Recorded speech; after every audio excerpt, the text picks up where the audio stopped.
እንኳን ደህና መጣችሁ። በዚህ ቪዲዮ የራሳችሁም ሆነ የሌሎች ሃይማኖት እጃችሁ ላይ ነው። በፈለጋችሁት ጊዜ በፈለጋችሁት ቦታ ጊዜያችሁን ሳታጠፉ ጉልበታችሁን ሳታባክኑ ማወቅ መረዳት የምትችሉበት ዘመን ላይ ነው ያላችሁት። ከቄስም ከሸህም ከፓስተርም የፈጠነ ሁልጊዜ አብሯችሁ ያለ ሳትሸማቀቁ የምትጠይቁት መምህር እጃችሁ ላይ አለ። እንዴት እንደምትጠቀሙት አሳያችኋለሁ። ተከታተሉኝ። በመጀመሪያ ክሮምን ትከፍታላችሁ። ከዚያ ሰርች ባሉ ላይ ጄሚናይ ብላችሁ ሰርች ታደርጋላችሁ። ከዚያ ጉግል ጀምናይ የሚለውን ክሊክ ታደርጋላችሁ።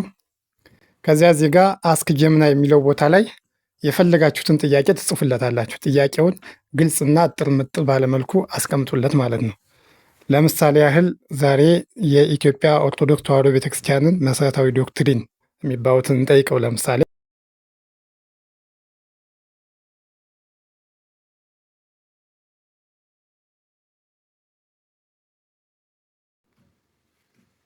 ሰርች እያደረገ ነው። ጀስት ሰከንድ ይላቸዋል። ይኸው እዚህ ጋር ምቷቸዋል። አማረ ምስጢር ይላል። ዘኢትዮጵያ ኦርቶዶክስ ተዋሕዶ ቸርች ሪፈርስ ቱ ኢትስ ኮር ዶክትሪን አዝ ዘ 5 ፒላርስ ኦፍ ሚስተሪ አምሃሪክ አምስቱ አማረ ምስጢር ይላል። አምስቱም ዘዝሯቸዋል። ወደ አማርኛ ቀይርልኝ ልበለው፣ ኢና አምሃሪክ ልበለው። ሰርች እያደረገው ነው። ይኸው እንደምታዩት ተርጉሞታል። በኢትዮጵያ ኦርቶዶክስ ተዋሕዶ ቤተክርስቲያን አስተምሮ መሰረት ቤተክርስቲያኗን በእምነት የሚያጸኑና ዋና ዋናዎቹ የሃይማኖት ምስጢራት ተብለው የሚታወቁት አምስቱ አዕማደ ምስጢር የሚከተሉት ናቸው ይላቸዋል። አዕማድ ማለት ምሰሶ ማለት ሲሆን እነዚህ አምስቱ ምስጢራት የቤተክርስቲያኒቱን እምነት የሚደግፉና የሚያጸኑ ዋና አምዶች መሆናቸውን ያመለክታሉ። አንደኛ ምስጢረ ሥላሴ ይላል። የአንድ አምላክነትና የሶስትነት ምስጢር እግዚአብሔር በአካል በስም በሶስት አብ ወልድ መንፈስ ቅዱስ በባህሪ በመለኮት ደግሞ አንድ መሆኑን ማመንና ማወቅ ይላል። ሁለተኛ ምስጢረ ሥጋዌ ላይ ከሶስቱ አካላት አንዱ የሆነው ወልድ ከሰማይ ወርዶ ከቅድስት ድንግል ማርያም ፍጹም ሰው መሆኑንና መለኮት ትስብእት ሰውነት ሳይቀላቀሉ ሳይለወጡ ሳይለያዩ ተዋህደው አንድ አካልና አንድ ባህሪ መሆናቸውን ማመን።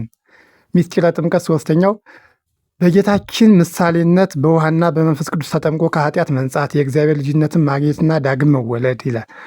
አራተኛ ምስጢረ ቁርባን በጸሎተ ቅዳሴ አማካኝነት ህብስቱና ወይኑ ወደ ጌታችን ኢየሱስ ክርስቶስ ቅዱስ ሥጋና ክቡር ደም ተለውጦ ምዕመናን ከእግዚአብሔር ጋር የሚዋሃዱበትና የዘላለም ሕይወትን የሚያገኙበት ታላቅ ምስጢር ይላል። አምስተኛው ምስጢረ ትንሣኤ ሙታን ከሞት በኋላ በመጨረሻው ዘመን የሁሉም የሰው ልጆች ሥጋ ከነፍስ ጋር ተዋህዶ መነሳትና የዘላለም ፍርድን መቀበል የጻድቃን ለሕይወት የኃጥአን ለኩነኔ መነሳት ይላል።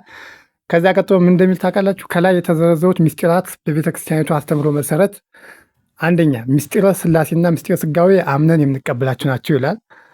ሁለተኛ ምስጢረ ጥምቀትና ምስጢረ ቁርባን አምነን የምንተገብራቸው ወደ ተግባር የሚቀየሩ ናቸው ይላል። የመጨረሻው ምስጢረ ትንሣኤ ሙታን አምነን በተስፋ የምንጠብቀው ነው ይላል። ከዚያ ቀጥሎ ምን ጥያቄ ያቀረበልኝ? ከእነዚህ ምስጢራት ውስጥ ስለ አንዱ በሰፊው ማብራሪያ ይፈልጋሉ ወይ ይለኛል። ምስጢረ ሥላሴን አብራራ ልበለው፣ አንደኛውን ቁጥር 1 ልበለው፣ ያብራራልኛል። ይኸው በጣም ጥሩ አለ። ስለ መጀመሪያው ምስጢር ማለትም ስለ ምስጢረ ሥላሴ በዝርዝር እንመልከት። ምስጢረ ሥላሴ የኢትዮጵያ ኦርቶዶክስ ተዋሕዶ ቤተክርስቲያን ማዕከላዊና አንገብጋቢ የእምነት መሰረት ነው። ፍችና መሰረታዊ አስተምሩ። ምስጢረ ሥላሴ ማለት እግዚአብሔር አንድ ሲሆን ሶስት መሆኑን የሚያስተምር እምነት ነው። አንድ ዩኒቲ፣ እግዚአብሔር በባህሪ በግብር በመለኮት በፈቃድ በስልጣን ፍጹም አንድ ነው።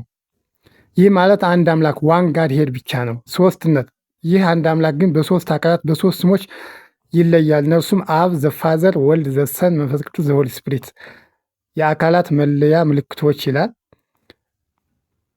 እና ይዘረዝርላችኋል ወደ ታች። ምስጢረ ሥጋዌንም ከፈለጋችሁ ቀጥላችሁ ጠይቁት። ምስጢረ ጥምቀትንም ከፈለጋችሁ ጠይቁት። ምስጢረ ቁርባንም ከፈለጋችሁ ጠይቁት። ምስጢረ ሥላሴንም ከፈለጋችሁ ጠይቁት። ዋትኤቨር ጠይቁት፣ ያብራራላችኋል ማለት ነው። ለምሳሌ ስለ ማርያም አማላጅነት ልበለው፣ ስለ ማርያም አማላጅነት ልበለው።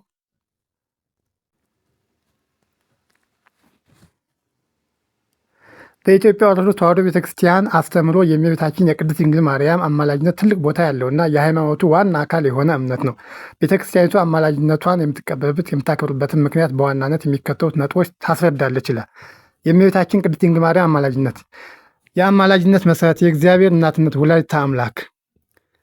እዚህ ጋር ያለው በሙሉ ይኸው ጥቅሶች በሙሉ ተቀምጠውላቸዋል። ስለዚህ ኖሞር ፓስተር፣ ኖሞር ቄስ፣ ኖሞር ሸህ ማለት ነው። ማወቅ ከፈለጋችሁ ባይዞ እዚህ ጋር ያለውን ኤአይን ጠይቆ ማወቅ የራሳችሁ እምነት ብቻ ሳይሆን የሌላውን ሰው ሃይማኖት ማወቅ ትችላላችሁ። በቀጣይ ቪዲዮ ደግሞ እንዴት የፕሮቴስታንት እንደምትጠይቁት የሙስሊሙንም እሰራላችኋለሁ። ለዛሬው ግን በዚህ ይበቃናል። ላይክ ሸር አድርጉ ለሌሎች እንዲደርስ ማለት ነው። በኤአይ ዘመን እምነታችሁን ማወቅ የእናንተ ድርሻ ነው፣ እጃችሁ ላይ ነው ያለው። ይህ ማለት ግን ቤተክርስቲያናት ሂዱ የሃይማኖት መምህራችሁን አትጠይቁ ማለት አይደለም።